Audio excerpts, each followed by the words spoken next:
పోరాటం, రాచరికం ఈ రెండిటి మధ్యన ఇంకా రాహుల్ గాంధీ ఒకటి చేస్తున్నారు, రెండోది వదిలేస్తున్నారు. నేను పోరాడా 100 దాకా తీసుకెళ్ళా. 205 స్థానాల నుంచి 47, 53, ఇప్పుడు 99 తన హయాంలోనే అని చెప్పుకోవడానికి ఏం లేదు అక్కడ. అవతల వాళ్ళకి తగ్గిందని సంతోషపడాల్సిందే కానీ తనకి పెరిగింది తక్కువ అన్నటువంటి సంతోష అంటే దాంట్లో ఉన్నటువంటి బాధని గ్రహించట్ల.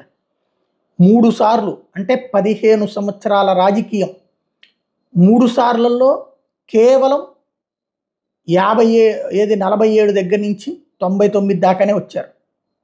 అవతల ఉన్న వాళ్ళకి కాస్త తగ్గిందని సంతోషపడుతున్నటువంటి పరిస్థితి. ఎందుకు? ఇక్కడ రీజన్ ఒకటే, లీడర్షిప్, సమిష్టి నాయకత్వం అన్నటువంటిది చెయ్యాలంటే ఒక లీడర్ ఉండాలి. లీడర్ లేని సమిష్టి నాయకత్వం యాక్సెప్టబుల్ కాదు, అందరి చేత ఆమోదించబడాలి. ఇప్పుడు నిన్న INDIA పక్షాలు ప్రతిపక్ష నాయకుడు పాత్ర పోషించమన్నాయి. ఇది అరుదైన అవకాశం. ఎందుకంటే ప్రధానమంత్రి పదవికి అందరూ ఒప్పుకోలే, ప్రధానమంత్రి అభ్యర్థిగా ఆయన అందరూ ఒప్పుకోలే, ఎలక్షన్లు అయ్యాక చూసుకుందాం అన్నారు. ఇప్పుడు ప్రతిపక్ష నాయకుడు పాత్ర పోషించమన్నారు. చూస్తానని చెప్పడం ఏంటి, చేస్తానని చెప్పాలి కదా.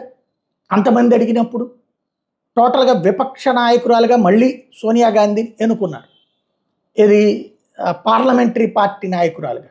But at the same time Rahul గాంధీకి వచ్చిన అరుదైన అవకాశాన్ని ఆయన దుర్వినియోగం చేసుకుంటున్నారు, లేదా రాచరికపు పోకడలు అనుసరిస్తున్నారు.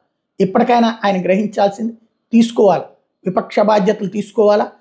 విలాసం లేదంటే వినోదం కాకుండా సరైనటువంటి ప్రజలకి అవసరమైన అంశాలు ప్రస్తావిస్తూ ప్రజలతో మమేకం కావాల్సి ఉంది.